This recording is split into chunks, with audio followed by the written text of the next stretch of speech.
It's hard to sit and on see here that long, too, that's what, specifically as an and you can't archaeologist, leave because you I've never done a know, lot like, of what What they're they're gonna. doing. And he takes the cases out of order. I was in charge of a lot of projects. You never even know. Architects do So that. you kind of. If there's 12 items, I was number one, I was the first one on the docket, so I was like, oh, I'm gonna go first. I think we went sixth or seventh. You good? Sorry about that. Not a problem. I'd like to call the Historic Preservation Commission meeting to order for February 26, 2020.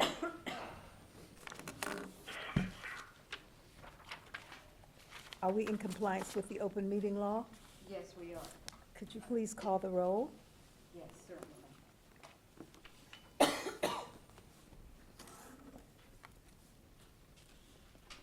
Chair White, Here? Vice Chair Stodel, Here. Commissioner Levine, Commissioner Beck, Here. Commissioner Hotchkiss, Here on the phone.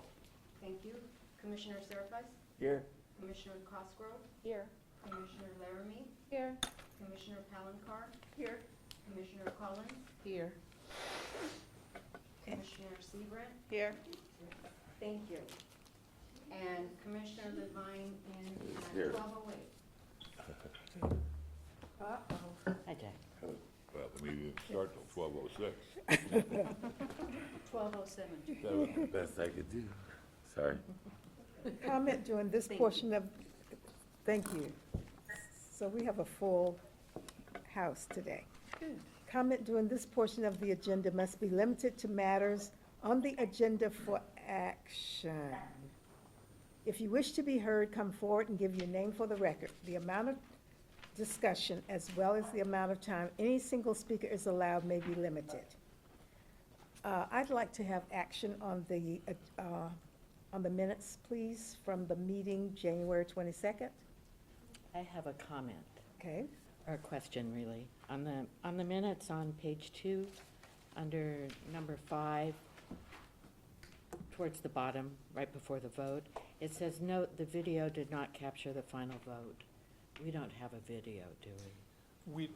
They're recorded up here, so it's not truly a video, but through the new system that we use, the votes do get presented on the screen, and I think that's what wasn't working, right, Gabby? Is that the right thing? Oh, okay, I Yeah. didn't know. Yeah, so if you look up here, every time you vote today, you'll see it will record the votes and show them. All right. so even though we all voice and not, Your vote is still recorded. okay, It's just that the video didn't function properly. And I think that's probably for YouTube where this gets published, is what you would see if you were watching this online is when there's a vote, it will flash to a screenshot of the vote itself. That's what we do at City Council. Is this online? Yes, yeah, these are available on YouTube. You can go watch yourself Oh, no. after the meeting. you're kidding. I think it maybe just be audio though, I'm not sure if it's actually video. Excuse me, this is Gabby in the city clerk's office. As we go through the meeting and we take a motion, you'll see the vote on there. Oh, wow, all right. And that's, still off of the record, that's the definition of video for our minutes? I think so, right. For that, Yeah. because it captures the display and it shows like the PowerPoints, but it doesn't show us on video. Just Okay. because it's separate from this and it shows the display of the votes and the item that we're on and the PowerPoint 'Cause presentation. Wow. I read the same thing, video, so I purposely thought I'm put a jacket on for not doing video. These meetings, we're in this room, we don't have, well, we may have video capability, but we just audio record these. If you happen to have a meeting in the council chambers, you actually get the full video. Okay, All wonderful. right, thank you.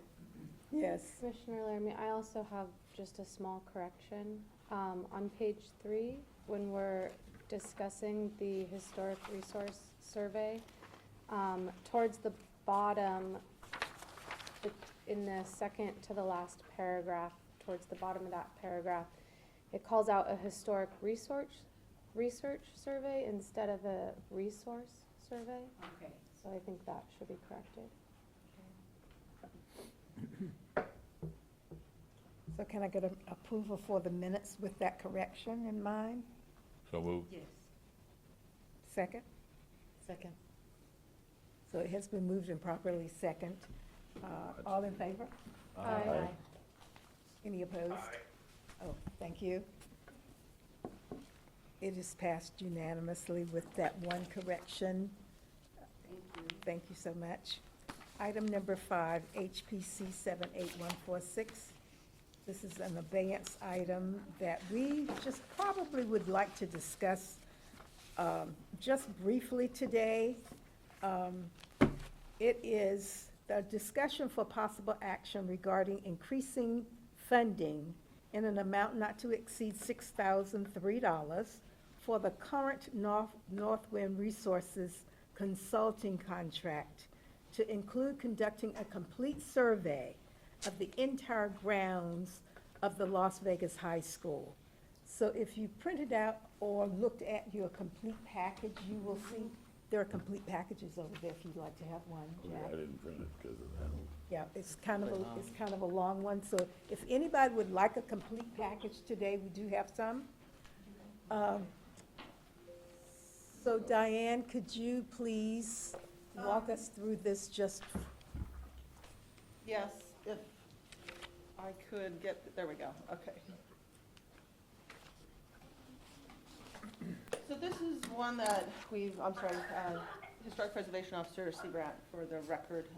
So this is one we keep going back and forth on because there's been some confusion in the language. Since Northwind submitted the request to do the survey, to expand the survey, were made aware of this historic assessment and feasibility study, which everybody should have a copy of. This is the final product, and this was completed in September 2017. And it was done by it was funded through Centennial Commission, partially through a Centennial Commission grant for the High School Alumni Association, and Nevada Preservation Foundation did a large part of this survey. So what's contained in this entire packet is the historical analysis and existing conditions of the site and buildings, a determination of the historical significance, and it was made not just to understand the historical value of the high school, but also to assist the school district with their overall master plan.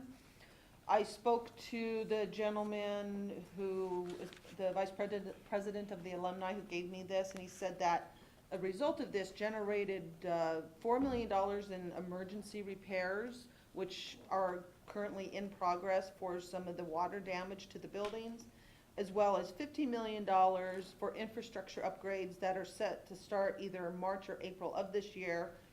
That is to include new roofs, ADA compliance for bathrooms, updating the HVAC systems, and other infrastructure upgrades. So the thing that, when Northwind submitted their proposal, they weren't aware that this existed. So it is very similar to the work that they were proposing to do. And I did speak with Northwinds about this, and they understand that this was already done and that it may not need to be redone. But obviously, it's the commission's decision of if you do want to build on this, or if you think this is adequate, and if we want to revisit the expanding the survey in the original item. okay, so when the original item came up this time, what was it, 3-4 meetings ago? I believe so, yes. So Mike, do you remember exactly what that was that came up then? Just to refresh our memory and bring us up to date? Right. For the record, Michael Howe, Long Range Planning Manager. Chairwoman White, I believe, if the timeframe's correct, we had the original contract, and when we did the first site visit, there was some concern with capturing and documenting a lot of the work that we've discovered has been done. So the way that I understood it, the work that we were looking, the additional increase in scope and services is covered under the work that was previously done in 2017. Okay, so now, are we supposed to also survey buildings to determine if they should go on the National Register of Historic Places? Was that part of something that we agreed upon? No, and that's why it was brought forward as a change in scope. So Okay. if we go back to the original contract, It is to look at all properties that qualify and update the National Register. So that work is still there, and I think if we just go back to that contract and focus on that work, we're in good shape to stay on top of what the ultimate goal is to update properties that would qualify for the National Register. And North Winds is doing that part? Correct. They're going to do that update, and they're going to write nominations for the National Register? Correct. Any other comments or questions? I probably have several, but I became confused over the last couple meetings, and mainly it was, what was exactly the scope that North Winds agreed to? It came up in the last meeting because I know that the vice chair and myself had the impression that they were going to do a historic resource survey of the entire campus. But then even as it says today in this action item, it says North Wind Resource Consulting was contracted to expand the nomination to include Fraser Hall. Well, we knew at the time that Fraser Hall needed to be included, but I never thought it was limited to that. And so I've been curious about what was it North Winds actually agreed to do, because it wasn't just to add a couple buildings. As far as we knew, it was to be a resource survey throughout the campus. And so I just became concerned about that, and I'm confused, obviously. And I have to, again, for the record, Michael Howe, some of it came out in a site visit to make sure we weren't missing opportunities. So there will be the survey work that goes through to look at the entire campus, all the properties that do qualify. And in the discussions that we had when the State Historic Preservation Officer was there as well, we didn't want to miss an opportunity because there was some opinions and discussions on the field that some properties may not qualify for the registration, for the register, but we didn't want to lose the opportunity of documenting as much information as we could on the properties, on those buildings themselves. So it was Both potentially eligible and non-contributing correct. buildings? Because you have I guess, and this is the way that I understand it, the brief survey captures the dates and, what qualifies, whereas then there would be a more thorough survey going into the actual materials design, elements of the actual building and what preservation techniques and different things that we would possibly use, again, to look at save the campus versus get things registered. Because, and this is my opinion, so many things are going on, we're discovering different rivers of work, things that have been occurring by other groups. If we go back and focus, let's just update the register because we have survey work that's complete that I think then we can go back and I think we're trying to do too much with this one single opportunity and expand the scope when that work's already been So completed. my problem is, and it came up in the last meeting, is that's backwards. Usually people conduct a historic resource survey. In this case, it would be the campus. And the results of that survey would identify non-contributing and contributing properties. And then from there, the National Register nomination would be updated. I think the work that was done, this historic assessment and feasibility study is really quite excellent. I'm very impressed by the work in there, and in there they identified several more buildings that they considered to meet the eligibility requirements for the National Register. So this is where I get totally lost in this confusion. Why would we be nominating buildings before we have our resource survey? And they really did a pretty good resource survey, so I'm just, So is it necessary to redo this survey? No, no. Okay, okay. in our case, it's to make sure that our consultant, let's say, has the time to review and incorporate that survey to make sure that the work that she's responsible for. Because the way it was written out, our understanding is we didn't know how many buildings, but we didn't limit it. It was any buildings that qualify for the update get nominated and go through that process. I'd just jump in real quick and let's go back to almost to the very beginning. And that goes back, I think, to 2018 where this commission voted to approve funding to update the National Register nomination of Las Vegas High School, which was done in the 60s. And at that time, there were several key buildings that hadn't reached the 50-year mark that were built in the 1940s.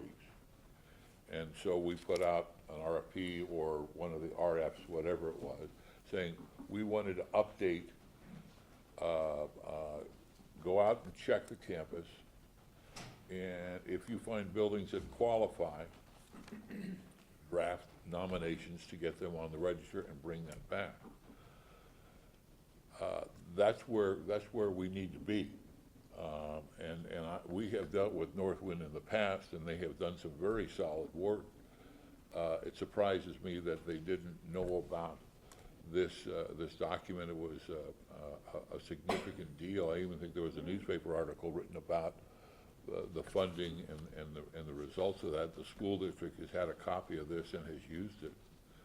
So I think we simply need to go back to what was our original charge. We want Northwind to look at the Las Vegas High School campus, available research, and out of that determine which buildings would qualify for the National Register and write those nominations. And if they need a few extra dollars, come back and tell us we need a few more dollars. I wouldn't be opposed to giving them a couple of more dollars. 11,000, which to me was kind of a low bid. I thought so. But the idea that they're only bringing one back for us because the others would qualify for different reasons and therefore it would muddy the water, I don't think that holds any water. Which ones qualify, why they qualify, and come back with it. So I would vote that I would suggest that we deny this rather than hold an abeyance. They just need to come back with a whole new proposal. So I would suggest we say, I would vote to take a no on this and let them come back. Commissioner Beck, my question is, how much more work can they do beyond this document? This document's extremely thorough. Just and write the nominations. Is to just write the nominations. And so did Northwinds understand they were only to look at Fraser Hall? This is where I got lost, No. because there's obviously the auditorium. There are other buildings there that are significant. So I'll answer that. Diane Seabrook for the record. That's my fault for putting that wording in there. Everybody was very concerned about Fraser Hall. So Yes. it's not about just Fraser Hall. The wording was supposed to be, and do an entire campus survey to include Fraser Hall, not to include Fraser Hall. Does that make sense? Right. So it's just, Oh, I it's see. poorly worded. So it's. I got it. Okay. Yeah, I didn't know. It's like an all-encompassing, to include this one, not it's just to include it. Okay, my other question is, I get a little concerned about the fact that it seems that in looking at this nomination, I would hope that it would be a nomination that shows these buildings within the boundaries of the entire school. And that's one thing they did in this report, which I really liked, is that they dealt with the school, including the field, as part of the school. And I would hope that that continues throughout this, because if you just list individual buildings, you've got to understand that relationship and how they worked with each other. And they were able to show that in this new document. So, anyway. When you say the new document, are you talking Oh, about? I'm talking about the old 2017? document, but it's new to me. Okay. The old Yes. new one. Commissioner Blairman? I think part of the confusion as well is when Courtney did her presentation, it seemed to sound like, based on Courtney's analysis and conversations with SHPO, that they only determined that Fraser Hall was the only other building eligible.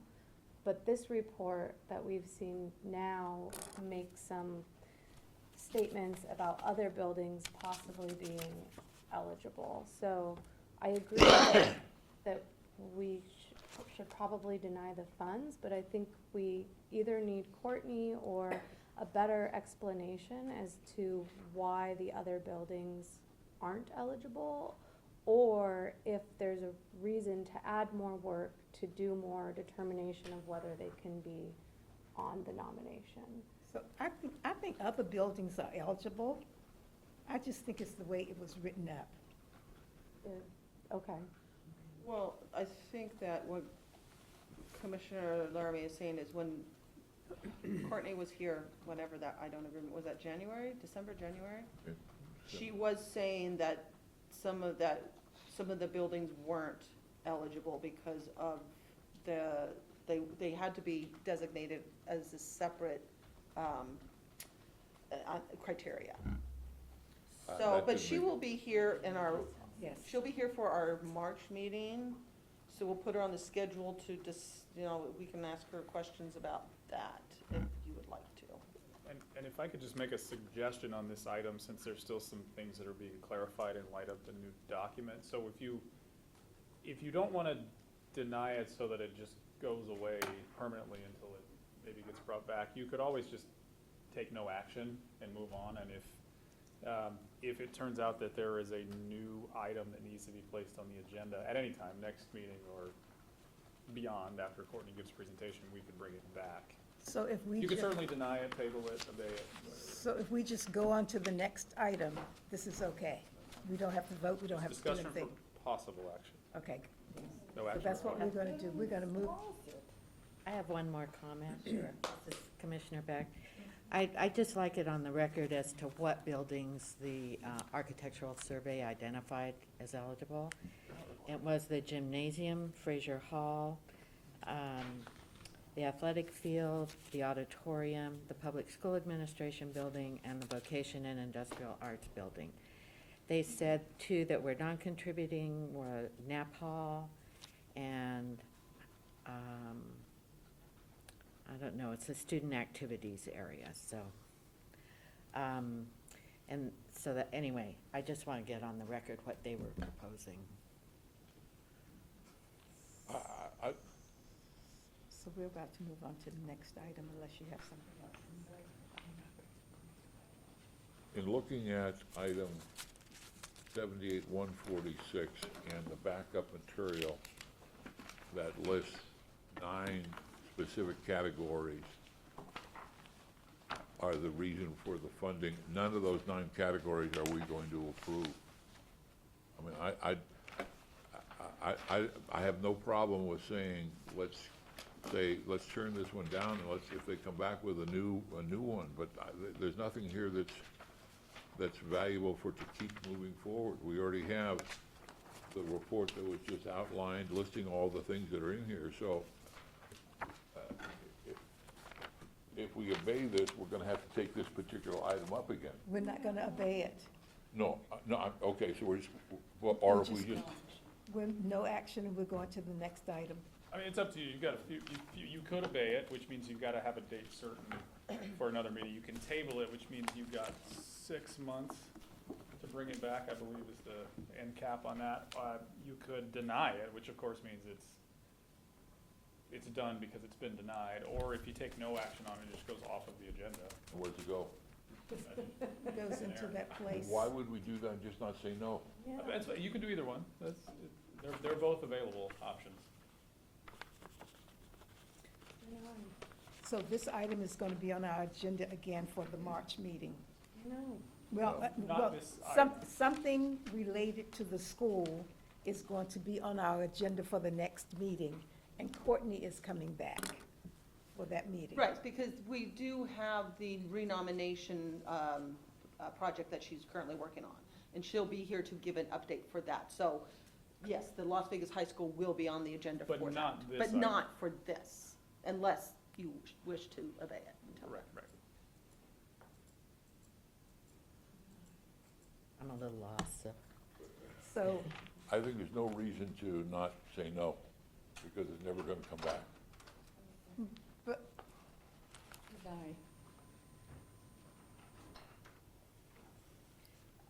Commissioner Laramie, I somewhat agree. I would like to ask if Courtney feels like additional work needs to be done in order to further the nomination process, that we have a proposal and a number so that we can Mhm. approve or deny everything at our next meeting and not keep pushing it down. Yes, agreed. Right. But that's a whole new, that would But be a whole that different. would be a Right. Yeah. different item. Yeah, I was gonna say, I think that probably is its own Thing. new item. Yes. I think we Yes. should get rid of Um, this.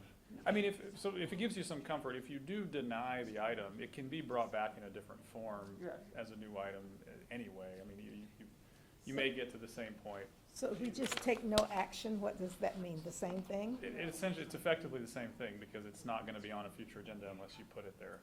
So it just depends on sort of how you wanna address it.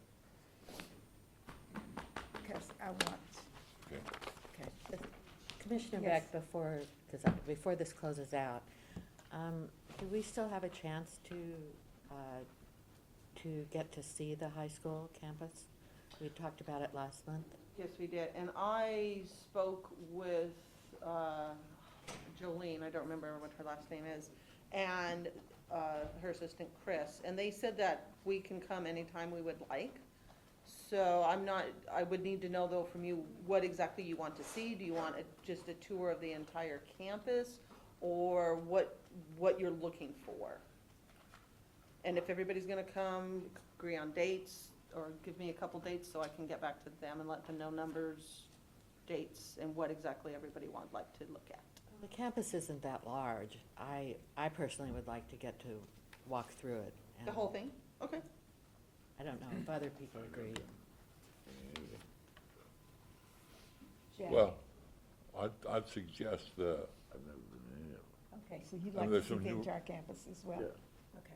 there's some newer buildings, like the Loudon Building and some of those things, we don't need to see, but I think we can spend some time, certainly with the administration building, the original building, the gymnasium for sure,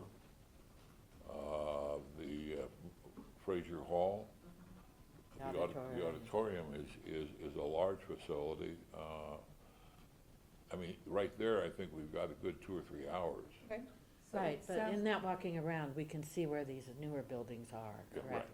I just wanted to visually see how it all So it works. sounds like at least 3, maybe more. 3 or more people? So Jack, Colleen, Myself. Bob. Anyone else would like to make sure that you're included in the tour? Sandra? Or Commissioner? Diane, can I also? I think the mornings would be best. Or- So would you like to go? Palancar? I believe they did a fabulous. Oh, that's a showing the wonderful, pictures. that's an amazing report. Isn't it? Yeah, Yes. the pictures. So- No, I'm fine. I'm okay. You're fine? Okay with this. Okay. Thank you. Okay, what I'll do is I'll get a few available dates, and then I'll send it to everybody that's interested and see if we can coordinate this. Is that all right? All right, okay, And we I'll just just won't give you, Talk about, sorry? I'll give you a heads up. I'm out of town until almost the end of the first week in March, Okay, just if that helps, Well, I'm sure that she's not gonna be able to set it up overnight. before that, yes, Yeah, I don't before think that we do time that anyway. all right, Thank you. Okay. of course. So Madam Chair, if I may, just to recap on some of the options, because this is going to continue to come back. We have the contract with North Winds to continue to pursue looking at buildings on the campus that are eligible for nomination, utilizing the survey, the assessment of feasibility report completed, and in the event that in using that report, she may find additional scope to come to this commission with that request for additional funds.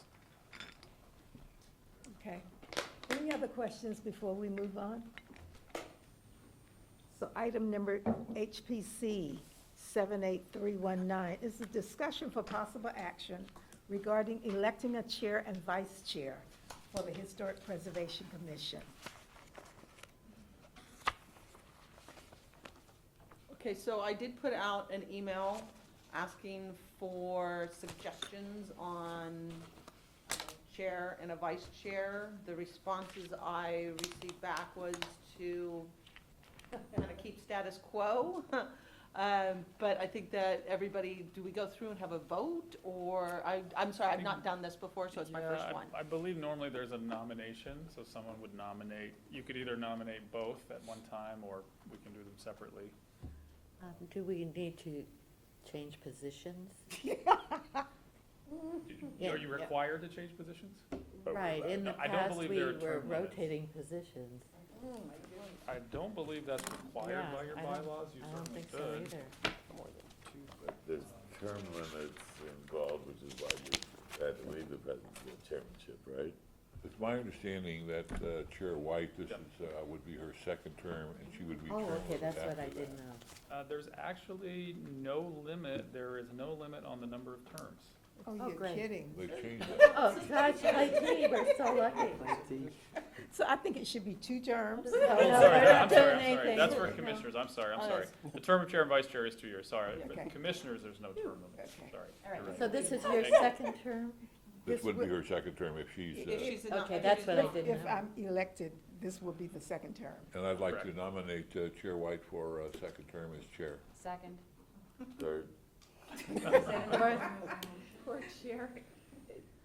Can we No. include in that motion to nominate Vice Chair Stodal as well,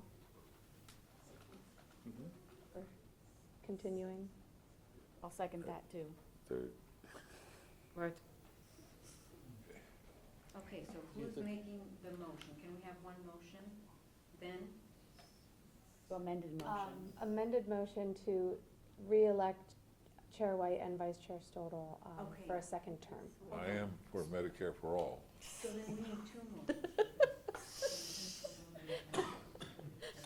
Or is she making? I think there were 2 entire motion? nominations and she's making the motion. Yeah, so I think one motion is fine. I'm amending it to make the motion and elect both, yes, within one motion. Sorry about that. But I'm seeing yours.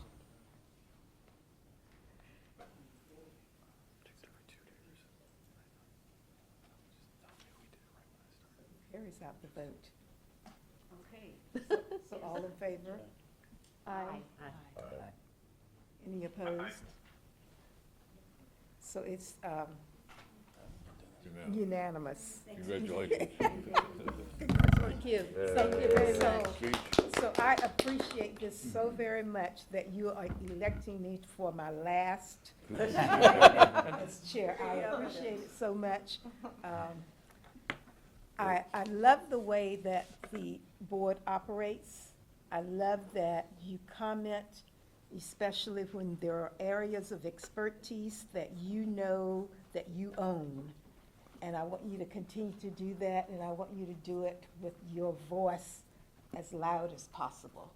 So I thank you for the way you operate as commissioners.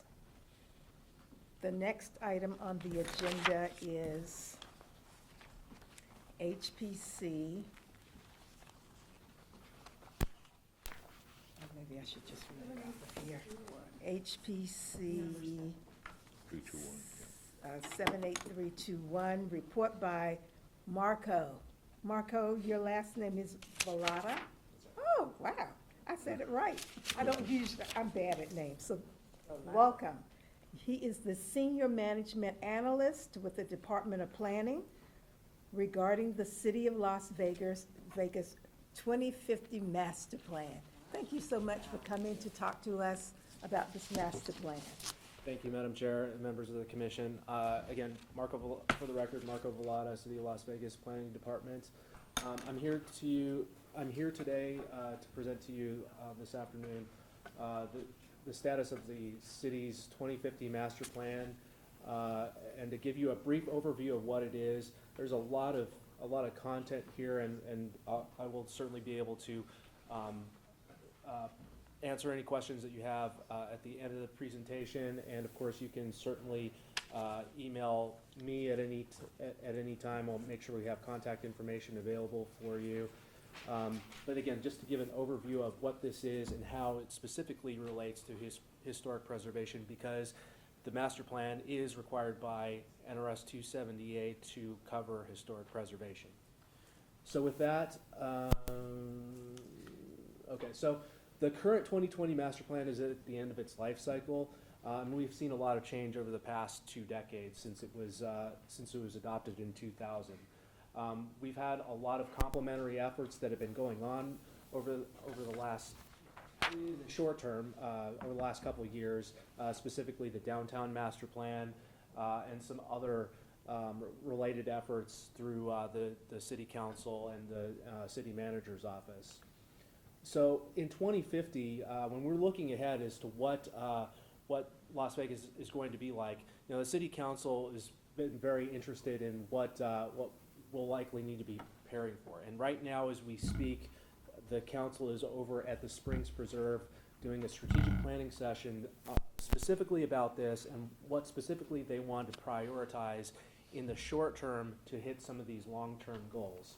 We had our consultant team for this effort here last week at City Council that talked about these same issues. But what we're projecting thus far is that in the next 30 years, we're likely to see another 300,000 new residents just within the city of Las Vegas itself.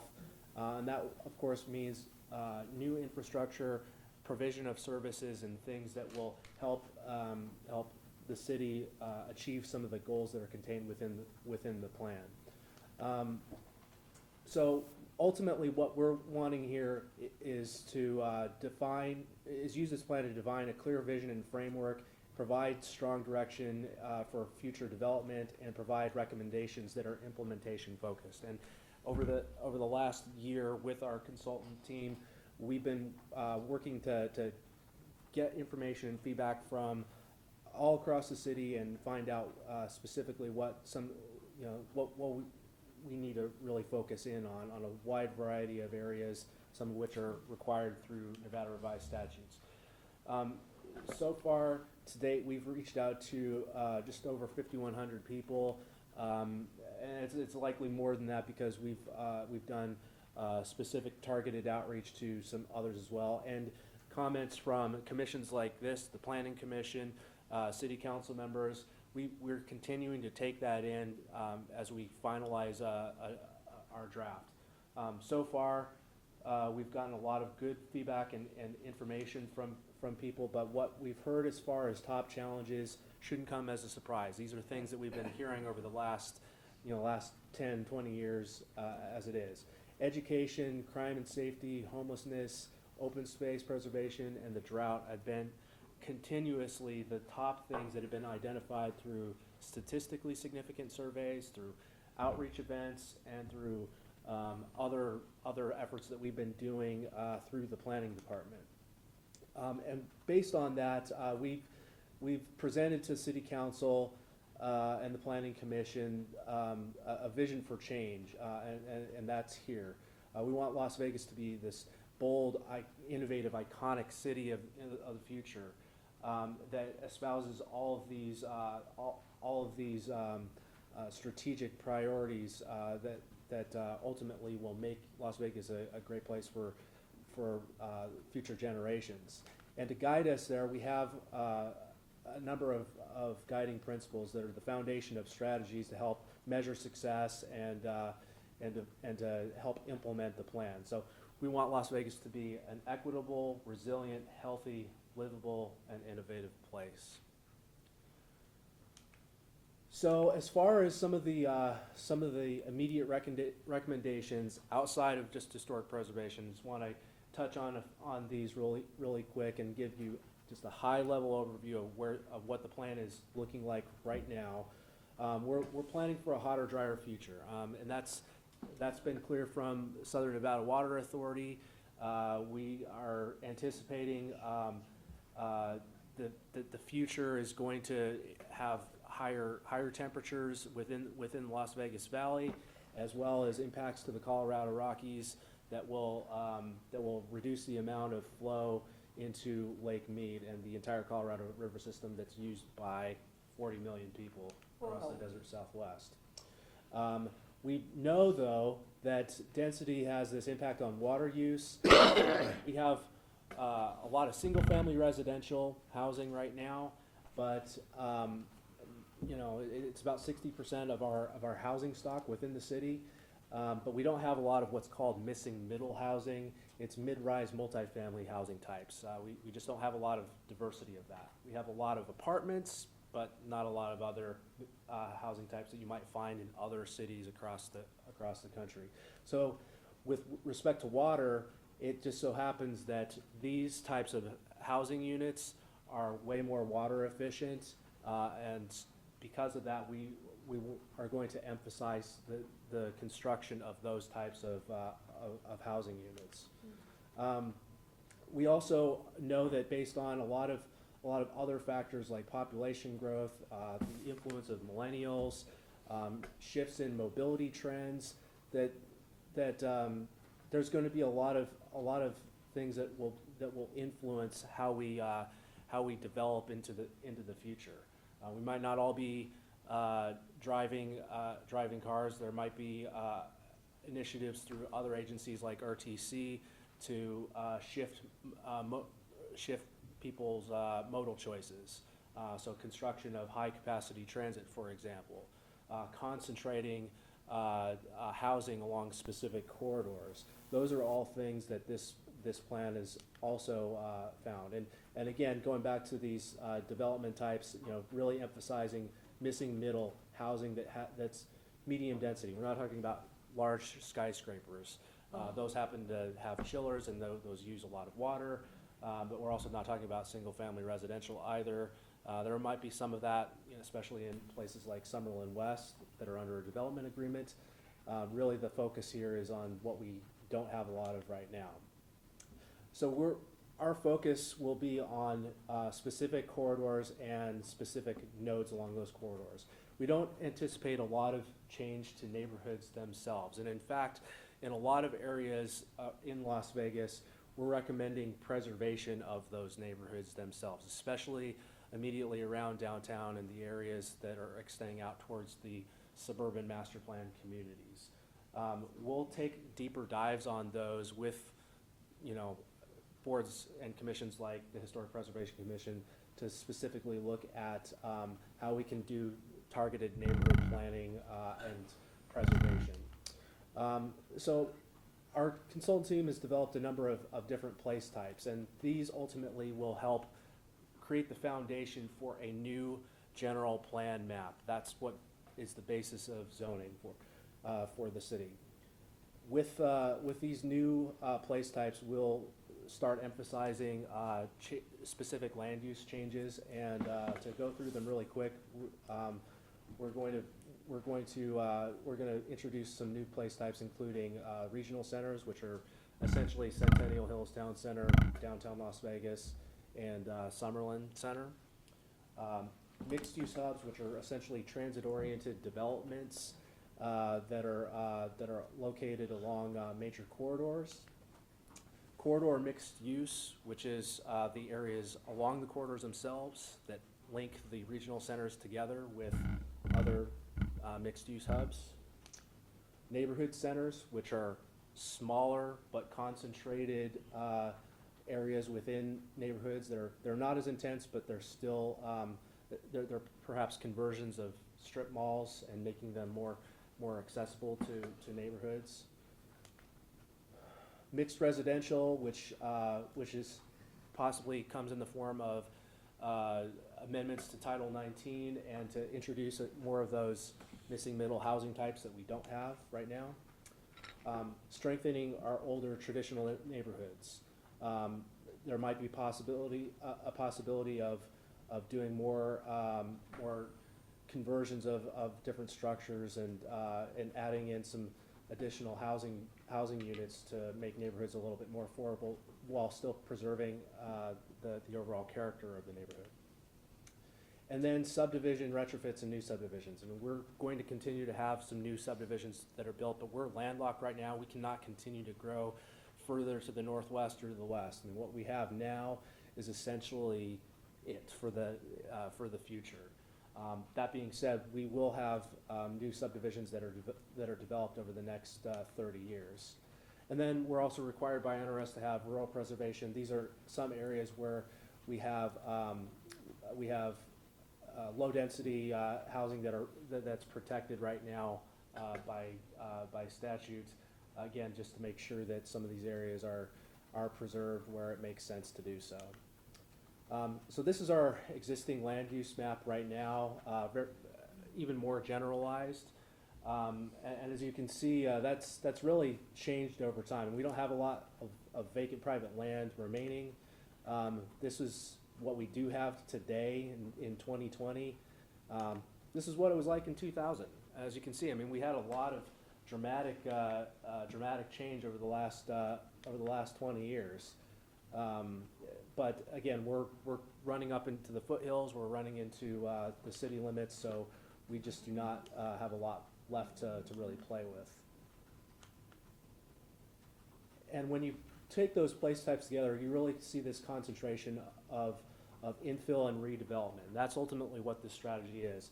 Coupled with RTC's high-capacity transit plan known as Onboard, we're really looking to prioritize those transit corridors and really emphasize those specific nodes while transforming certain corridors and preserving specific neighborhoods. One of the things that we are going to do, as mentioned, is really look at specific areas. And we haven't done this before. We have a sectoral approach right now, but we're really going to get into developing considerations for planning areas. And right now, we have 16 that we've identified, which we can do geographically based implementation strategies.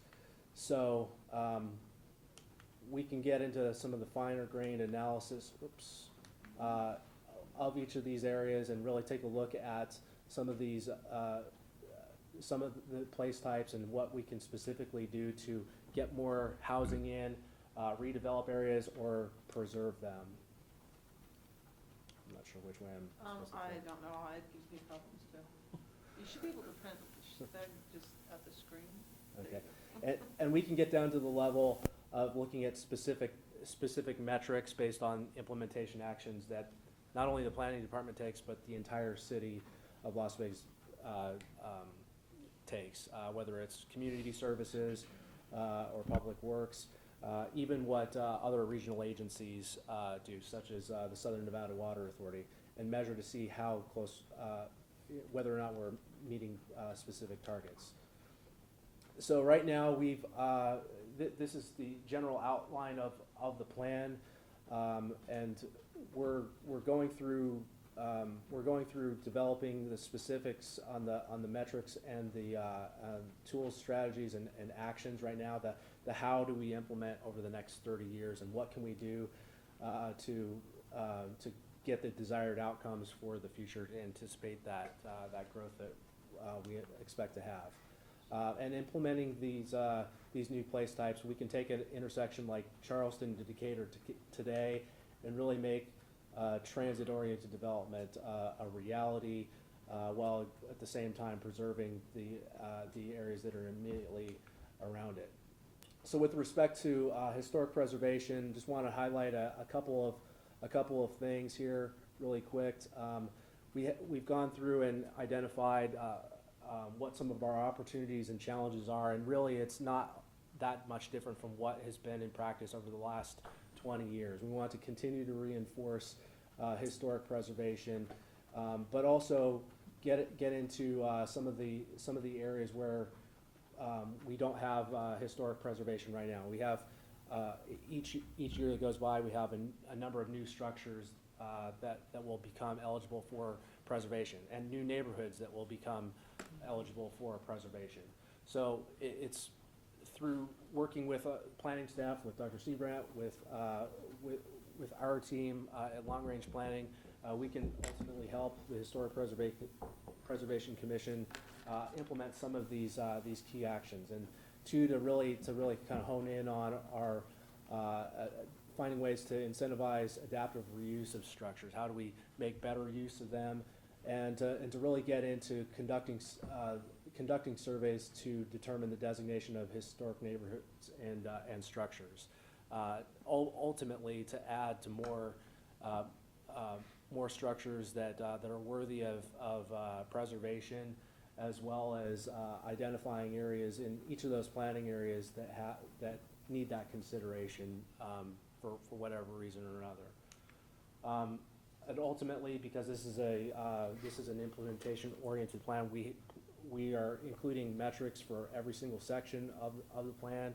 This is what we currently have now. Just ultimately, we want to see an increase of the number of historic districts and neighborhoods increase over time, as well as preservation of landmarks, districts, and structures themselves. Those are specific targets that we can measure over time and report back how well we've been doing, and ensure that we don't lose structures or places or neighborhoods that are worthy of preservation. So I know that was a lot. Hopefully we can address anything that's specific that you want to address over the next couple of weeks. We are anticipating having this in front of the Planning Commission and City Council over the summer. We're working on the draft right now, so this is an excellent time to provide any feedback or recommendations. You can certainly present those to me through our staff, and we'll definitely work on ways that we can make sure that we get that in there in a way that's concise and understandable and makes sense for the general public. So with that, are there any questions? Questions? Just one, several, but just the first one, can we get a copy of that? Because some of it was hard to read. Yes. Maybe if you could just send that out electronically so we can take a look at it, some of the more details that we're making. Yep, absolutely. And this will also be posted, as well as some of the presentations we made this morning at the strategic planning session on our website, masterplan.vegas. Just a couple of real minor details. I'm just intrigued. On these multi-rise, multifamily, what's the average square footage of the livable space in those places? It varies from planning area to planning area, so it's not gonna be the same as, Is there a minimum? No. I mean, it really can be anywhere from a couple hundred square feet all the way up to a couple thousand square feet. It's a function of affordability, market rate housing, providing those. And that's something that we can work through the zoning code specifically on. Each of those place types are associated with our general plan categories, which are also associated with zoning districts. So we might have new zoning that's associated with some of them that. Just we're trying to squeeze more. Does the city have an active and encourage growth? I mean, does the city encourage the growth of the city of Las Vegas? Does it our plan to 300,000 new residents. bring new residents in, come on in, we've got a great place to live kind of thing? Yeah, so again, for the record, Marco Vallata, that's something that, I mean, we either do through, through our organization, through market forces, through things like LVCVA. We know, based on our survey data, through applied analysis, through Jeremy Aguero, we know that people are coming here. UNLV and their population projections that they've provided to us, I mean, we don't necessarily need to market Las Vegas. They're coming here anyway. I'm sorry, it was kind of really a loaded question, because in the sense that everybody that moves in costs us more money than they pay taxes on. So, I mean, a lot of places have had, we love you, but you don't necessarily need to move into Boulder City or wherever. Does that ever come up as a discussion that we're not gonna push people away, but we're not necessarily gonna say, here's $1,000, come on in? Not part of the master plan? Chairman White, to answer your question, for the record, Michael Howe, I think it's no surprise, I feel confident saying it, it's always been our goal, our mission and vision and drive. Las Vegas is a wonderful place to live, we are pro-growth. Now, what this master plan is, what does growth mean? Does growth mean putting density in housing where transit can adjust, having rural lifestyles pay the premium of what it takes to have rural lifestyles? It's a lot of investigations on how do things cost appropriately.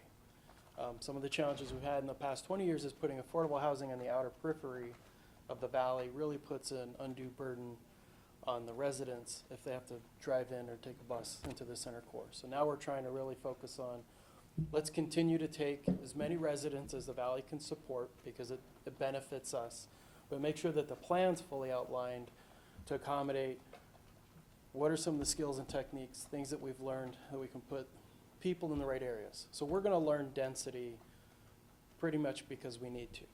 You know, market forces and things applied. We'll always compete with Henderson. We'll always compete with Clark County. But we want to make sure for Las Vegas we're providing the best quality of life to our residents. And so it does come back to, and this in relation to preservation, some of the things, the language that's interwoven into this plan is missing middle housing. One of the great models of missing middle housing is going back to the 20s and looking at how did they house people in the 20s. We had garden apartments, we had bungalow housing, we had smaller homes. Homes were considerably smarter before 1950s. And so we're trying to get to the point of what are some good design practices that were in place that we can reintroduce, because honestly in the Las Vegas Valley, there's a pretty limited palette of the types of housing you can acquire. You can get a large house, you can get a small house, or you can get an apartment, or you can get a condo. We're really missing a lot of the townhomes, the duplexes, the triplexes. They're out there, but not nearly in the amount that we need. So when we figure out how to, you know, tuck and cover all the gaps and holes that we have plenty of space to really fill in the housing. That's the growth we're looking for, is smart growth. My last question, and I apologize, is the RTC, who has the say? I mean, RTC is not just Regional Transportation Commission, they're the Planning Commission. Can they override the city, or what's the relationship between, I'm talking specifically like Maryland Parkway, where there is this density, let's put the light rail down through that historic area. So what's the relationship between the two as far as who has final say? Yeah. So for the record, Mark Vallata, the relationship with every regional agency has been a back and forth. We work closely with RTC along the way with efforts like Southern Nevada Strong, the regional plan, and really this is very much in that same framework. So as far as developing those corridors and finding those locations for transit-oriented development, that's very much deliberate. We were following specifically what the RTC's planning efforts have yielded thus far, and we're continuing to do that today. So identifying a corridor like Charleston or Maryland Parkway, regardless of what the mode of transit is on those, whether it's continues to be bus or it's something higher order like bus rapid transit or light rail, we're going to be preparing for higher densities in a way that are sensitive to the neighborhoods around them, and also considering a number of other supporting factors. We're doing a kind of a separate planning effort right now on Maryland Parkway that looks specifically at transit-oriented development from the medical district all the way down to McCarran Airport. And that's being done jointly with the county as well. So those types of intensive studies that get down to the parcel level, we are looking specifically at key intersections, key places where a station is going to be, and what is going to transform in the built environment to enable transit-oriented development to happen. Thank you. Yes. Commissioner Beck, I have a couple questions, both related to historic preservation and other things. I do want to comment on that when I came to Las Vegas and over the years, I really was looking for duplexes. And I remember I talked to Jack about that because where I grew up, they were common. And, I was startled that you couldn't find those in triplexes or quadplexes here, so I'm really thrilled about that. I just wanted to follow up with something you said, Mike, about that people who are living rural lifestyles will have to bear the burden. What does that mean? That's a good question. And I'm going to try to not give too political answer, it's just a forthright, honest answer. if you're on acreage and you're gonna feel pressure from home builders to buy your acreage and subdivide it, you may feel the pressure that if your kids do not want the property, you're going to feel the pressure that that land value is going to increase beyond what you would sell it for. And so that is just market forces are gonna make those land values go up, so you'll be sitting on a premium. It's, I don't know that, I mean, I can't state as an economist, but those are just kind of the facts of life. And it happens with farming areas, and unless you put in very rigid, like rural protection laws in place, you will always have that force that if you're limited by a boundary and people are selling land and they can subdivide it, you're gonna have a higher pressure, increase on the value of the land. So, so I didn't understand quite what the burden was. So you're saying the burden is that people are gonna wanna buy the property? I mean, that's what I don't understand. It may be that, or that over time you may see, exactly, the cost of trying to keep the property over time. If your neighbors sell, and then your other neighbors sell, and then slowly the creeping density comes, you're gonna have a challenge where if you're really set on maintaining your acreage, it'll become, I don't wanna say a burden, but it'll be a challenge to Property maintain the tax. lifestyle. Well, so Well, you're okay. actually talking about me, because I live in East Las Vegas. I have a large property. My neighbors have chickens on this side, and on this side is horses. In the same kind of Right. situation. And so the burden I see is that if developers start coming in and they subdivide the properties, then they're not, the people who are gonna buy those properties are not gonna be, as willing to put up with the chickens in the driveway in the morning, or people riding horses. To me, that's what's the burden. Yeah, that's a good point. There's a parcel next to us that's been on the market and a lot of people look at it. I think they don't buy it because we have 4 burros and the people behind us have 3 horses. And so they know if they build houses, they're gonna have to deal with that issue. So but I was just curious about that also because some of these rural properties have homes that are getting close to having historic value. Right. And so that was where some of my interest in that came in. The other one was there was mention of that this includes Tule Springs National Monument in the master plan. How does that work? It basically is as it is today. There is a portion of the national monument itself within the city's boundary, and it's under jurisdiction of the National Park Service.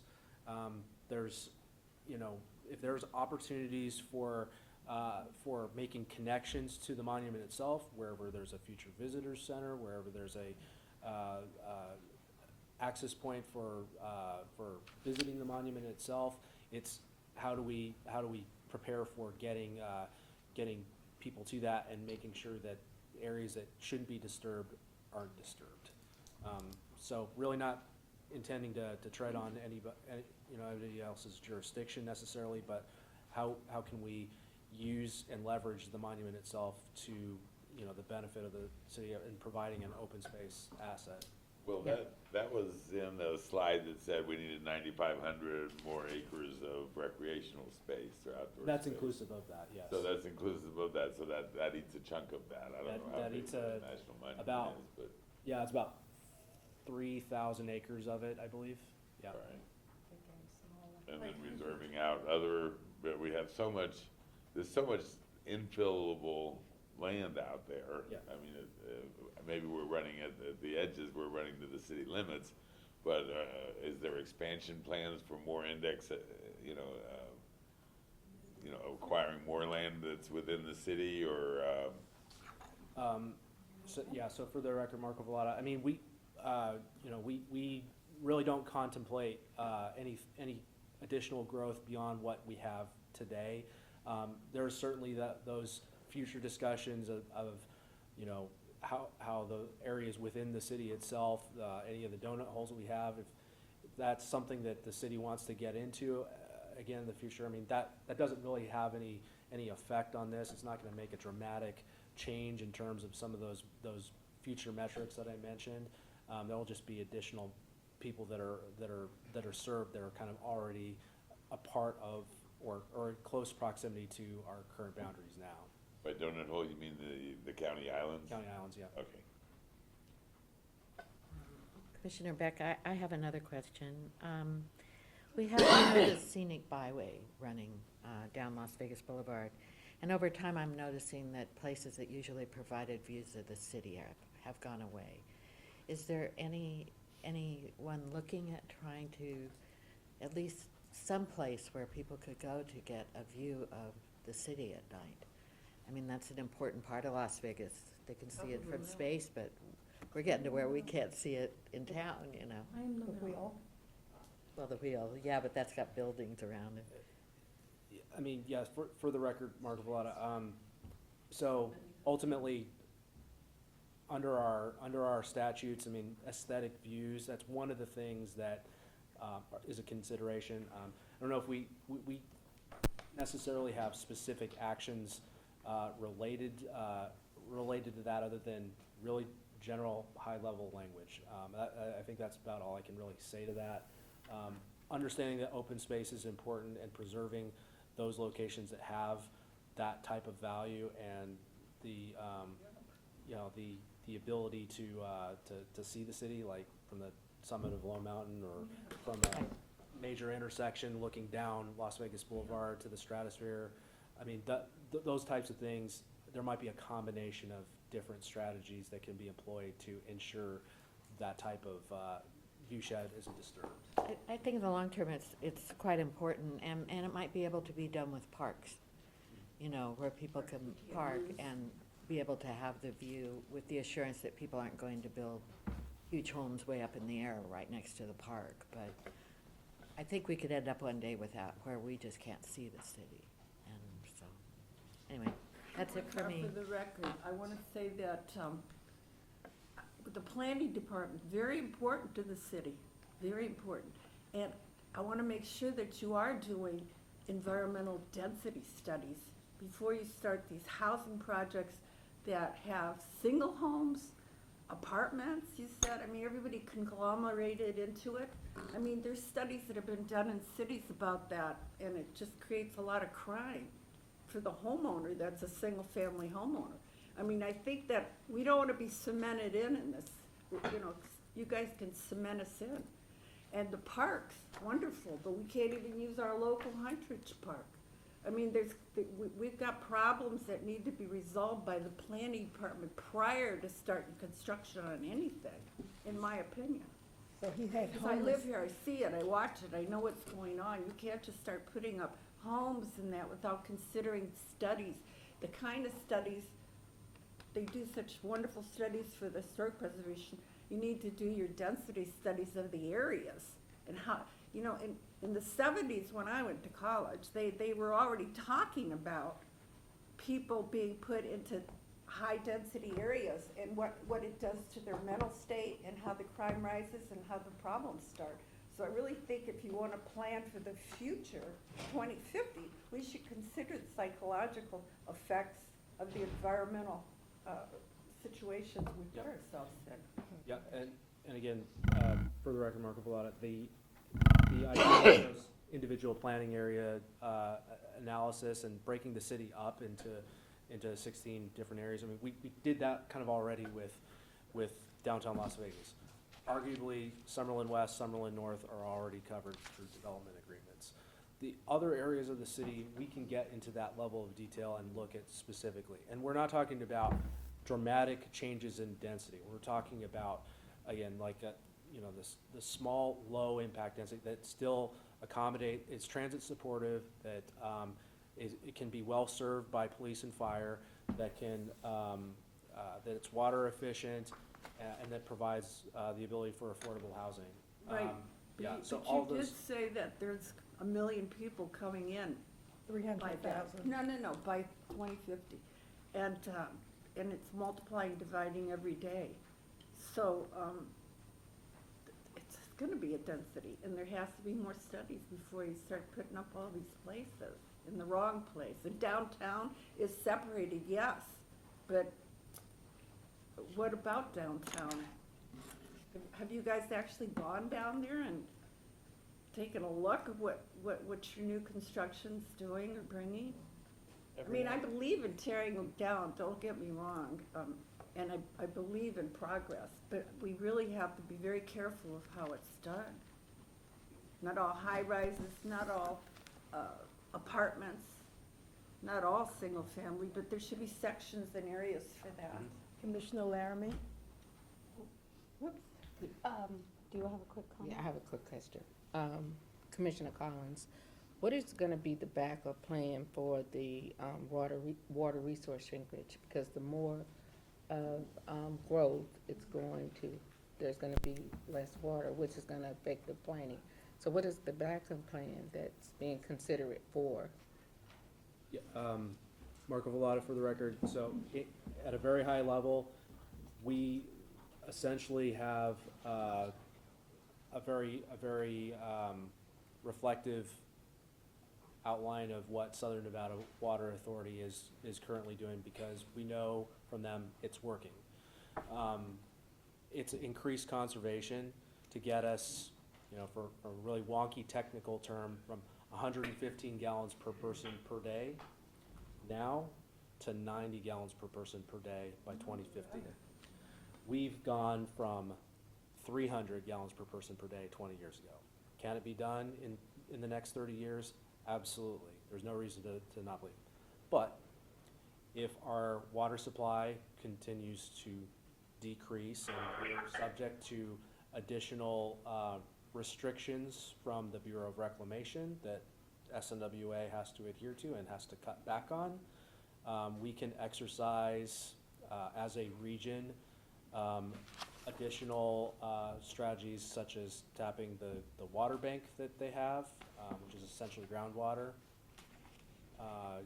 developing other resources in Nevada. That it's a controversial option, but that is something that SNWA could do to further create intentionally created surpluses in the lake itself.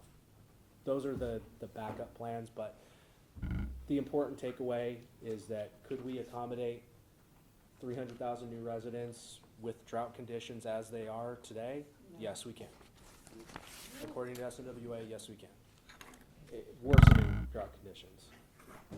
Last comment, please. Yes, Commissioner Laramie. I have a question first and then just a couple quick comments. So I know that right now we have a preservation element, which is, you know, a pretty lengthy document that goes into depth about quite a few different things. So is that separate from the master plan, or is that what the historic preservation section of your presentation will ultimately become, would be our new preservation element? Yeah, for the record, Marco Vallata, the answer is yes, this new master plan will replace the 2020 master plan and those elements. We're not going to lose the required material that NRS requires us to have, but working with Mike and the other members of our long-range planning team, our consultant team, yeah, it is definitely cut way back from what it was, so it's more digestible, more understandable, and I know Mike and I were talking about this the past couple of days. You know, it's a challenge for sure. You know, I'm verbose. I want to make sure that we get a lot of information that's useful and checks the box, but at the same time, it has to be it has to fulfill the information. And I you know, again, I provided a copy of what we had prepared for Dr. Seabrand to take a look at, and at a minimum, we have something that is going to fulfill the historic preservation needs of the city. So even though I said that was the last question. Well, I have a couple comments. Oh, as you have well. a couple of comments, okay. Chair or Commissioner Hotchkiss? Oh, good, I'll call, just 1 second.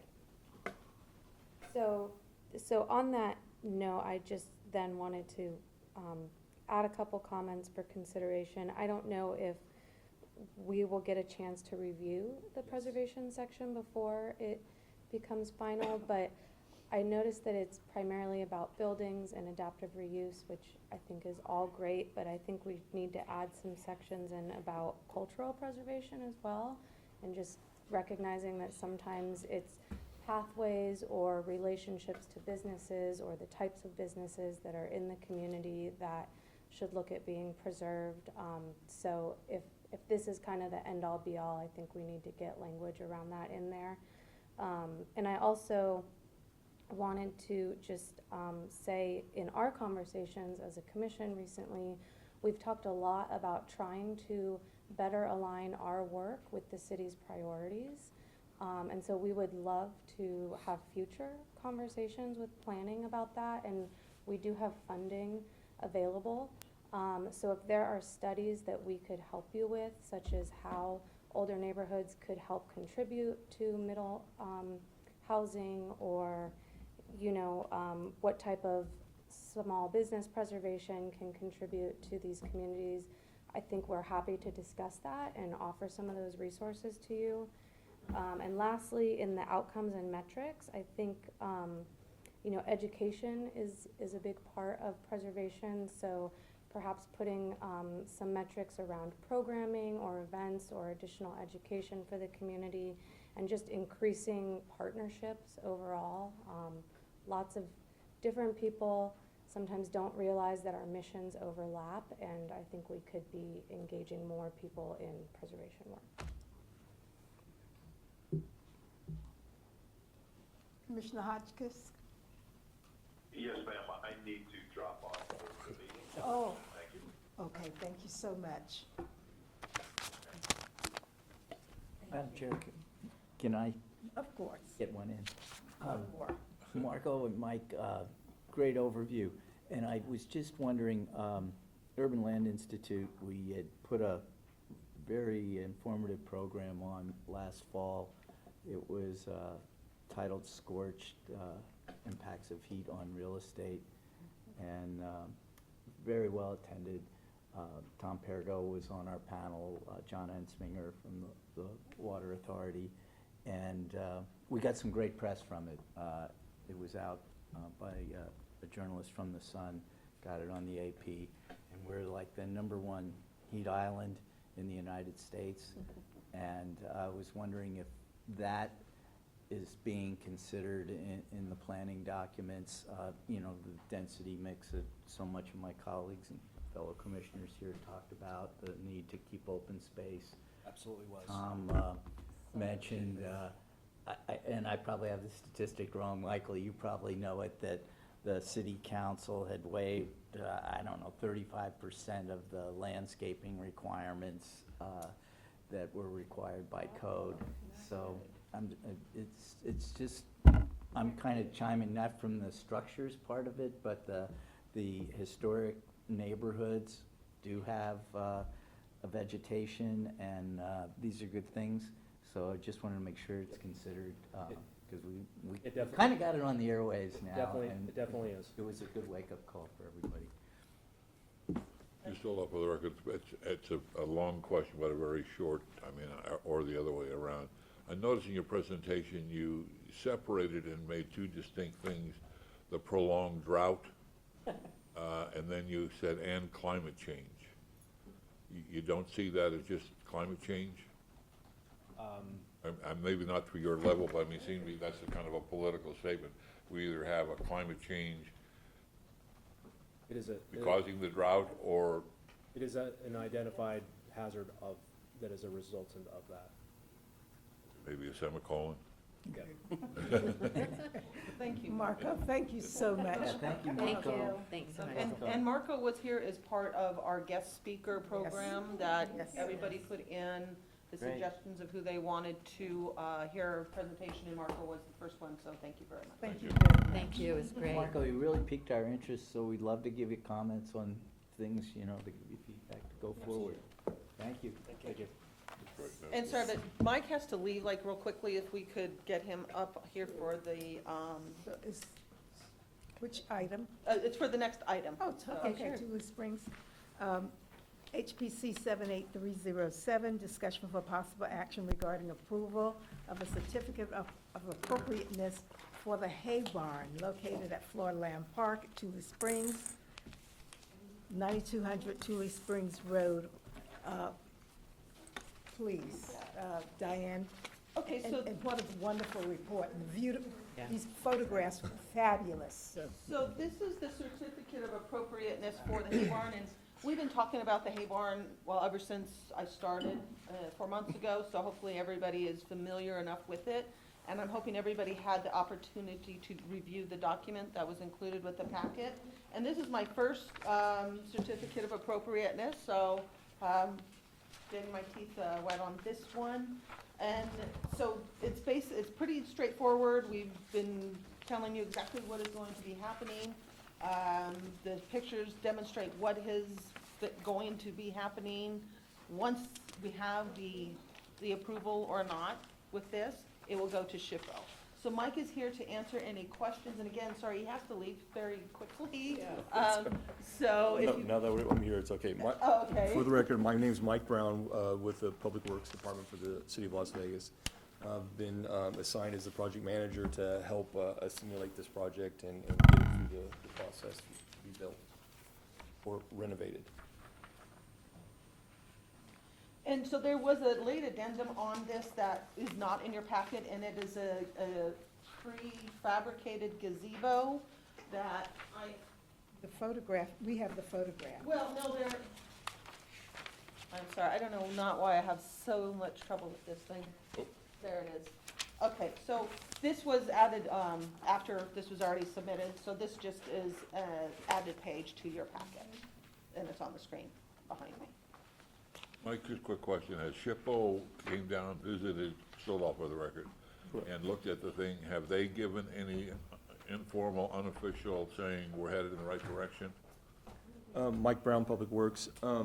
They did come down and we did a big site visit and we kind of got some feedback from them. Overall, it was a good meeting. I didn't see any, they didn't see any major issues. And again, we've worked closely with Diane and Courtney Mooney in preparing that packet that's going up to state. As far as I know, I think we've crossed our T's and dotted our I's in that regard. Madam Chair, if I may, Michael Huff for the record. And personally, I've shared our notes, actually, through the drafts, the creation of this, that information has been given to SHPO so that we can get the comments. I'd like for to the past just, year. a motion to approve. I have one Oh, you have a question? Commissioner Laramie. So on the four corners of the new renderings, there's like, I guess, structural supports or kind of cross spacing in those four windows. Which one are you where are referring? In the updated rendering, let's see, on page 3. Oh, that one. Is there a page number at the bottom of that? My page On just says page the 3 Bunny Fish and the Studio, page Exhibit A, you 3. mean? Sorry, let me see. Drawings and materials, Exhibit A? Yeah, it'd Yes. be 3 and 4 on the bunny fish. Okay. Yeah. So it appears like it's only at the corners Correct, of that's the correct. building. So was that for structural reasons, or why were those added? Mike Brown with Public Works. Yes, that, to be able to convert this, basically it was just a utility storage barn. It was a hay barn. It really was just to store hay back in the day. To make that structurally sound and bring it up to today's code, to be able to change the occupancy to an assembly, so we can have events and actually maybe put some tables and chairs in there, whether it be weddings or any other social events. We needed to structurally enhance the building. And now through a structural engineer that had already gone through and did analysis and prepared drawings, we've already got a permit in that has been approved by building safety. But it does only happen at those corners that wraps around. So that is really the only noticeable new item or structural member, anything that you would see. Also with the structural upgrade, there was identified some existing trusses that are in disrepair, need to be stiffened up, again, to meet today's codes, safety factors. And so there'll be some new plates and gussets and stuff like that, kind of putting in on the existing structure, just to, tighten it up and beef it up. But really, it's all nothing too extreme in regards to aesthetics.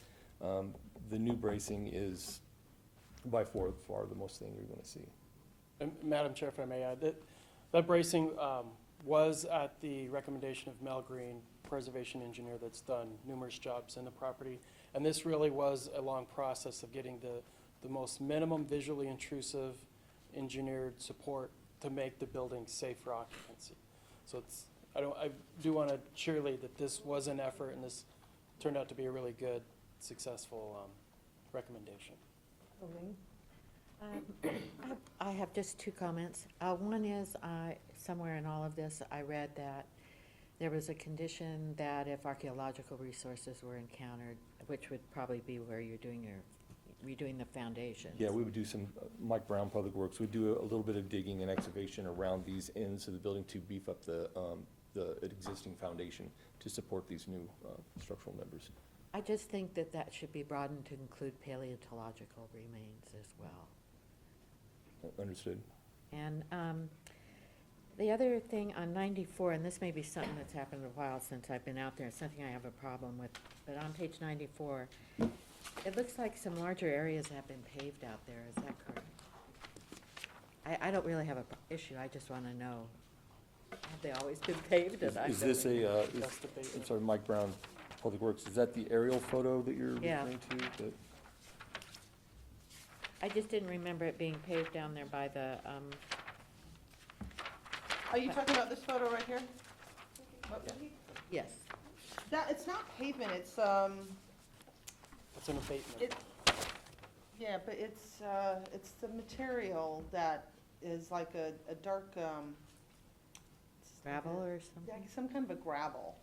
Okay, I was just It curious. just, it looks like pavement from the image, yes, Yeah, you're right. Mike but Brown, it's- Public Works. It's more of a, like you said, a gravel mix that has been laid down because they had some of the, was it Celtic events and festivals out there? So I think they had laid some of that down to help in some of the drivable areas, so it wouldn't be tearing up, the grounds per se. Okay. That was it, but I That- do that's- really That's like. not asphalt by any means. I do really like the outcome on this. I'm very impressed at how so many features were kept intact. So are we ready for the question? Just one more comment. So I've been out to the Celtic Festival a number of times. Have you guys talked to the peacocks? Because they do like to hang out in that park. Yeah. Mike Brown, Public Works. On some of the things you can see, we're looking to redo the grass in this, in the event area we're calling on the north side between the hay barn and the pond. Where the gazebo feature is something we thought we could have, you could have weddings and stuff out there with the pond backdrop. So there is a new fence that would be reviewed by SHPO that would go around that perimeter.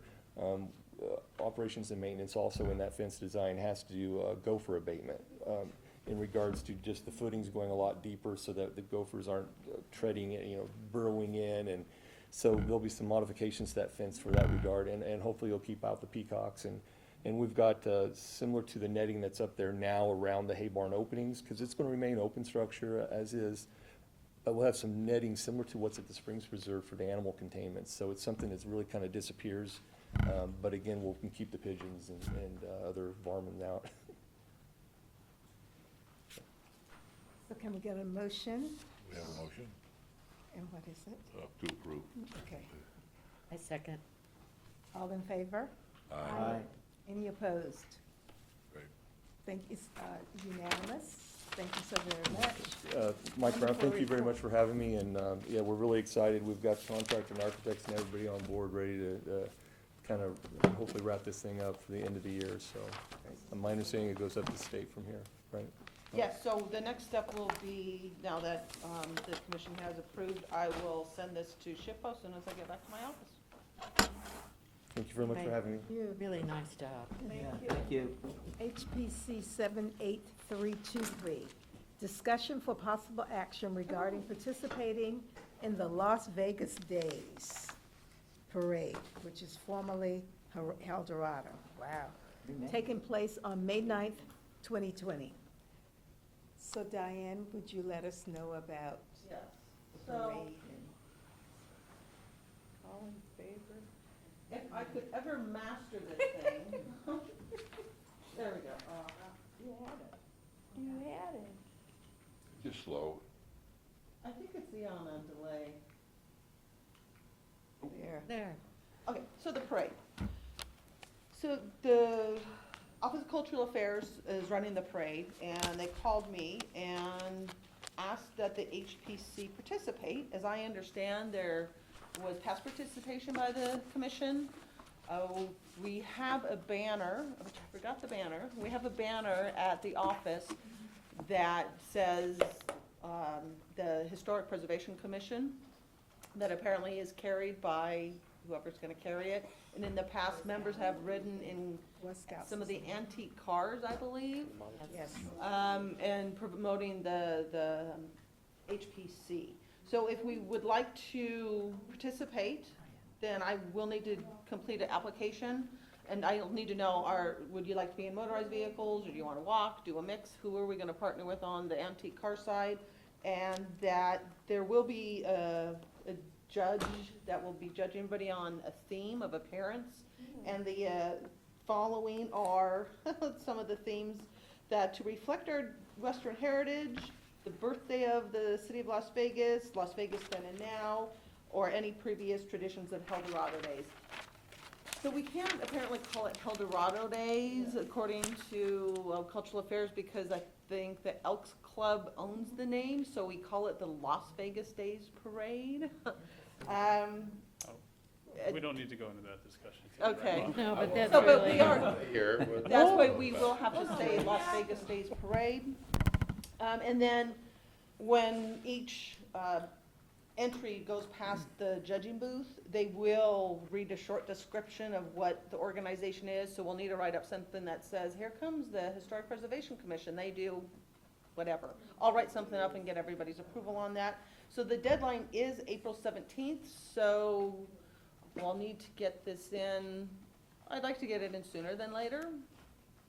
So how many people would like to participate, ride in one of the cars for the parade? We do walk cars, we're not walking. We're not walking? Yeah. Okay.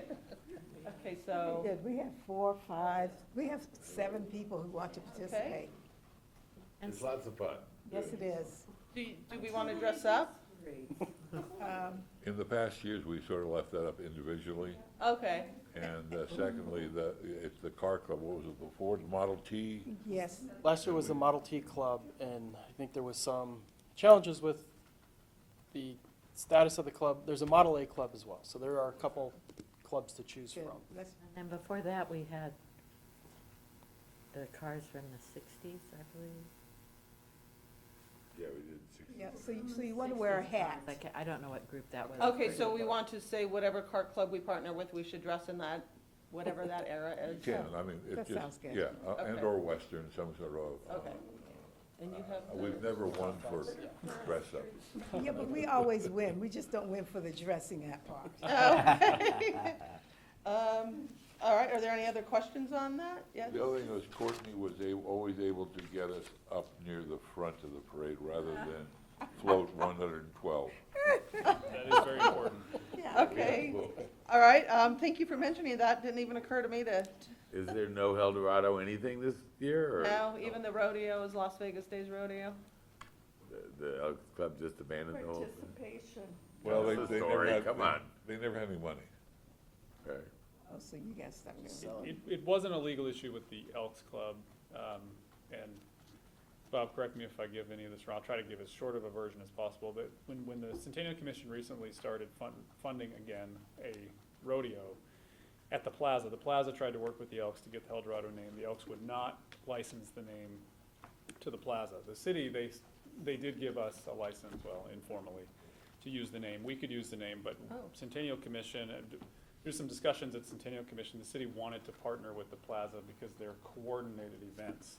And so they worked together to come up with a new branding for the event, the whole event, including the rodeo for Las Vegas Days.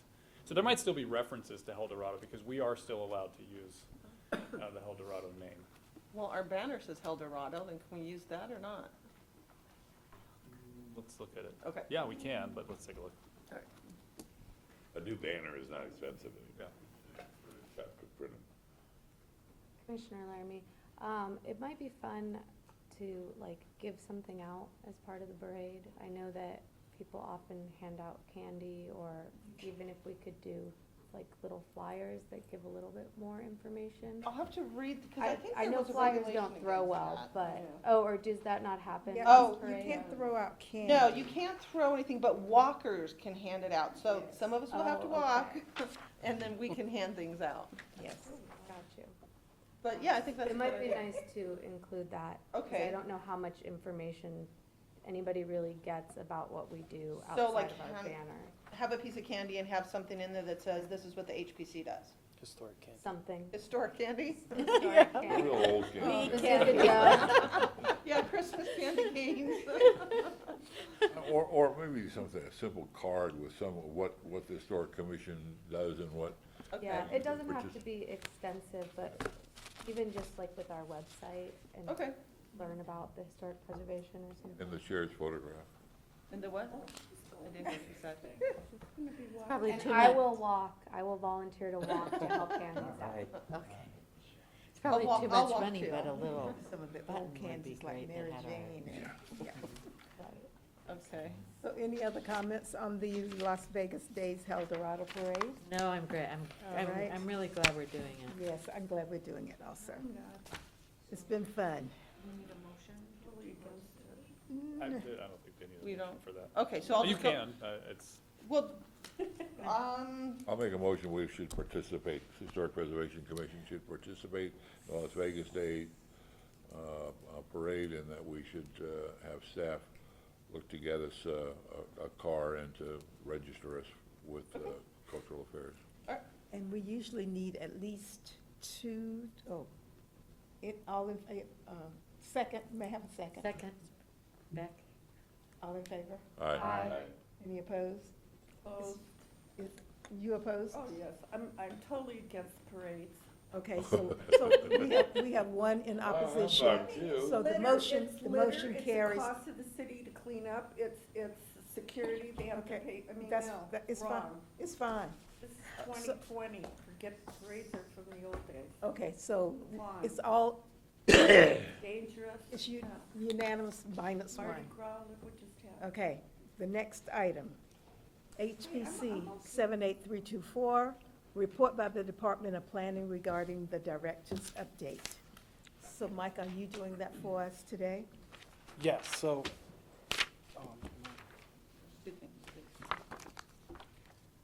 we're okay with, Yes. okay, Since it was okay. okay. First item I want to start with,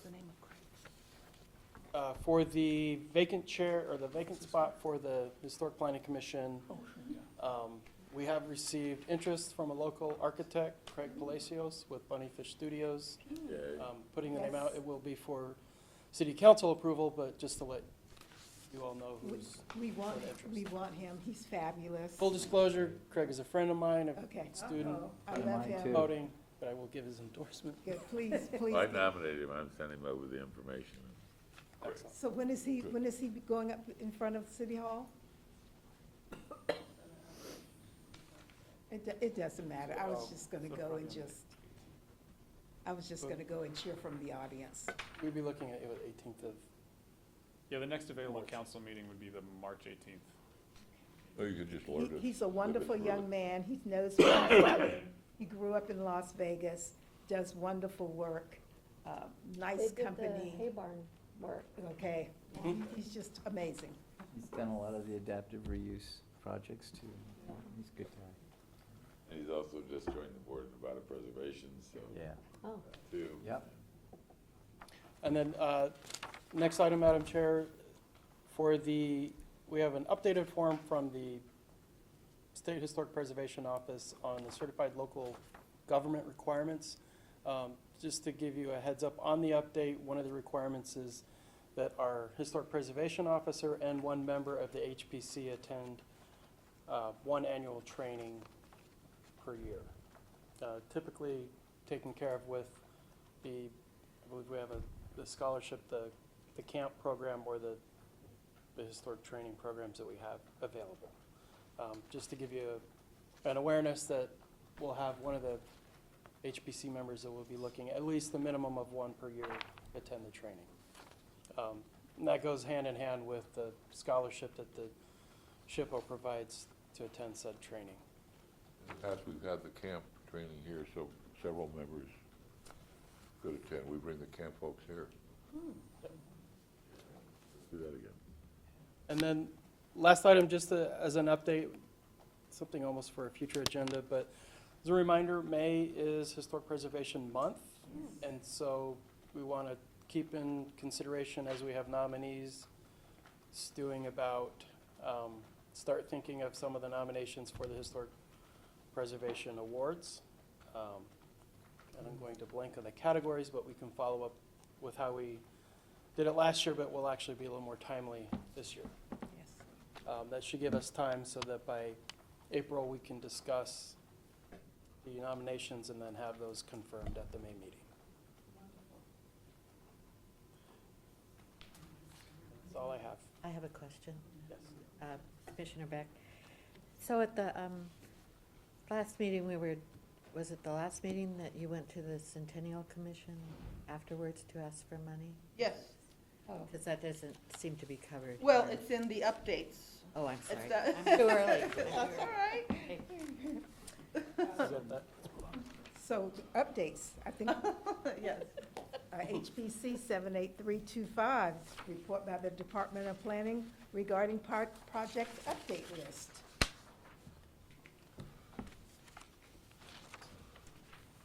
And here we are. So Yay, updates. yay. So if you saw in your packet, I have changed, I'm sorry, Diane Seabrant for the record. To change the way that project updates are tracked, just so that it's more in alignment with the way that we've been giving updates and a little bit easier, I think, to read. So in the first section are grants that the Historic Preservation Commission has awarded, and I tried to follow the old format to a degree, just make it a little bit more understandable with the project name, its status, its milestones, deadlines, and comments. I've also added the Commission for the Las Vegas Centennial Grants because they are historically driven, or they're on for historic preservation issues, that I think the HBC needs to be aware of them, which I'm sure you all are, but just to give you an update on where those grants are as well. I also added updates on historic properties, ongoing agenda items, and future agenda items. So if everybody wants to read over those, if you have questions for now or for the next meeting, as far as the way we're keeping track of these. For the projects, the motor court survey and the high school nomination forms, they are both in progress. And as it says on the project update list, that Courtney will be here March 25th to talk about, I'm sorry, it doesn't say that on there. She will be here for that meeting in order to give updates personally, in addition to, I will be able to forward you both those surveys by then so that you can look them over. For the SHPO grant, Commissioner Beck, oh, I'm sorry, you were asking about the funding, sorry. But for the SHPO grants, they've extended the deadline for those. It was originally January. They now have extended it to April. I don't know why, but we have our grant submission in. We're not going to hear results back now until April. And for the conference, we had 5 of us that were going, but Commissioner Beck, you pulled out because you have other commitments. So we will have an open space. We've asked for funding for it. If we get it, I mean, we don't have to use it for that, but if somebody else is interested, there is that possibility if you want to take up that empty spot. The Commission for the Centennial Las Vegas, the funding request, it was approved, just have obtained the signatures, and it will go up for final signatures by the end of this week. So that has been approved, and 75 will be put into the bank for the commission as soon as all the finance process takes place. For the guest speaker program, as I said, Marco was the first presenter. That was a request as far as the guest speakers. I have spots filled for March, April, and May. However, they're all very high-level individuals, so they may pull out last minute. I don't know. I hope not. But we do have those spots filled. And I am still working on filling spots for the remainder of the year. For the website review, thank you to those who were able to participate and give me your feedback. I am now working with IT to implement those changes. It's not gonna happen overnight, but hopefully it will happen within the next month. And then once I get those changes done, I'll get back with those individuals to see if everybody's happy with those. There is, though, one that needs further review, and it's the bricks and mortar grant that is awarded by the HPC. And I think that we need to make it a separate agenda item for the next meeting, because there's a lot of confusion as to, I think it was written in 2006, and as far as if the language in there is still valid. Which one? Bricks and mortar? It's the bricks and mortar, but I didn't want to go into it until we can make it an actual agenda item so that we can discuss it. I'm sure, don't, for the record, you're talking about the category definition for bricks and mortar? If you Yes. wanna- Okay, got it. Oh, Well, there's language within it, though, Gotcha. that is a little confusing. So, any questions on any of the updates? I have a tangential question. Yes.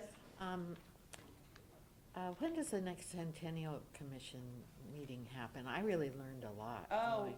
did you? They meet on March 25th, It's the Monday. 6th? Monday. Monday. Sorry. I just know that I need to get items to them by next week, so. March 23rd. March 23rd, thank you. March 23rd 23rd. is the next commission meeting, What time? 2 o'clock. So they're in this room at 2 o'clock. Anybody's welcome to attend. They go on for about 3, 4, 5 hours. Yeah. Really? yes. I've never been to one. It's really 2 interesting. PM. Thank you. And they're ordinarily in. That's, well, we're here, that's our date. No, the 23rd. We're on The 23rd. Wednesday, they're on Monday, Monday. It's on a Monday. Okay, Yeah, it's like the 23rd is commission and the 25th is I'll put it down. HPC. Any other, Yes, I did. I'm Okay. sorry. I stole off for the record. Victory Hotel, any update on that? It is still slated for demolition, but it is still standing. There's still the code enforcement, the city's still collecting bids.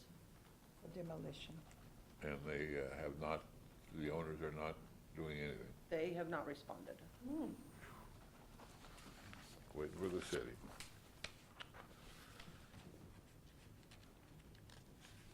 Anything else? Thank you so much for that. Thank you, Diane, that's a great report. Of course. HPC 78328, report by the Department of Planning regarding historic and archaeological resources in the local media. You can click on those if you go online, and you will be able to read those articles. Thank you so much. Sure, can I just add one thing to that, Diane Seaver for the record? It doesn't have to do with Las Vegas history, however, on Saturday past, on George Washington's birthday, I spoke as a guest speaker for the Sons of the American Revolution on my time actually in Iraq, and talking about the antiquities looting there, but I was able to try and loop it back to preserving antiquities in Las Vegas. But they would like me to come back next year and talk more, and talk about the Las Vegas historic preservation initiatives, so. That's great. Yeah, it was interesting, went well. The last item is HPC 78329, discussion regarding topics for future agenda items by the Historic Preservation Commission. Comments made during this portion of the agenda by individual commission members shall refer solely to proposals for future agenda items, and any discussion shall be limited to whether or not any such proposed items are within the purview of the commission, and whether such proposed items shall be placed on a future agenda. No discussion regarding the substance of any such proposed topic shall occur, and no action shall be taken regarding the proposal. So any items for future agendas? I actually had a question, Brian Seaver for the record. Commissioner Cosgrove, you had asked me you wanted to get a discussion about records management for the HPC. Can you just clarify that to me for a little bit, as far as what you want me to focus on, as far as so we can make it a next agenda item? So Commissioner Cosgrove, no, I just wanted to know, do we have a records management policy? Do we have records retention policy? What format, what we're supposed to keep, where it goes? Is that something we have? You mean from like these meetings and? From the beginning of this organization, this group's inception till now, has there been a policy for what type of records we keep and in what format we keep them? I mean, everything is online. So let's say History Day is coming up, and one of the students that wanted to create a website based on this commission, would they be able to, as a student, go to the website, contact one of us, and know what type of records we had, what format they were in, and where they could find them? Michael, is that something, so we're not supposed to discuss it, right? Right. Yeah. That's all I needed to know, so I've written that down and then we can address that. Okay. Okay, thank you. Any other future agenda items? I had one more, sorry. Okay, go ahead. The West Side School, just to let you know, there is, again, it's city-owned, and I've been working with our building and safety department on, they need to replace the floors, so it's probably going to come up as a future item, probably within the next couple months. So just to give you a heads up. Say that again? The historic West Side School. Right, The floors need to be replaced. really? And, They look so good. Sorry. Oh, that's why we can't discuss this, right? right, so I'm just saying that it will be a future agenda item, just giving you a heads up that they're gathering bids to see what can be done. We spent thousands preserving those wood floors, and they were supposed to last. Well, I've looked at them, they're not in good shape, Why are they, Well, so. Oh, Anyway, I'll get a full report for you Okay. next, when we just wanted to give you, go over 'cause the options. what the options are going to be. And since you're gonna talk about the floors, at one point at the historic, West Side School, there was a proposal in front of us for shading throughout the area, and Okay. it just went away. We asked some tough questions, and it went away, it never came back. I just wonder about Oh. those shading structures, as long as we're looking at the flooring. Because we asked about. All right, I'll look it up. Yes, we asked about the bidding process. And Okay. did I see another hand? Yes. Yeah, Commissioner Laramie, I don't know if we need to say this now, but in case we do, the Preservation Month Awards, I think the earlier we start talking about them, that way we can get some backup to review, because I know that's been difficult in the past, so that we can make our decisions. And then I think it's on the future list, but if not, just talking about the Huntridge Theater and the potential to nominate that as a commission locally.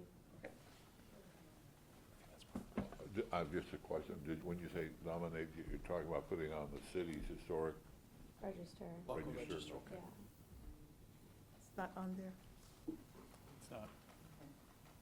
Okay, those are all noted. Any other comments? Any other agenda items? Yes. Helen Carr for the record. I was just regarding what is considered historic and hold on to that Alpine Hotel. Are they really, is it supposed to be saved? Are we allowing it to be saved? It's Diane Seaman for the record, it's not on any Oh, historic okay. registers. Because someone had mentioned that they were trying to. That one is not on any register. Good. Okay, so the one next door to it then, a little further down, is that on? What's the name of it, do you know? Okay, Actually, no. okay, so is that supposed to be on the citizens' participation probably, this conversation? Citizen participation. Public comment during this portion of the agenda must be limited to matters within the jurisdiction of the commission. No subjects shall be acted upon by the commission unless that subject is on the agenda and is scheduled for action.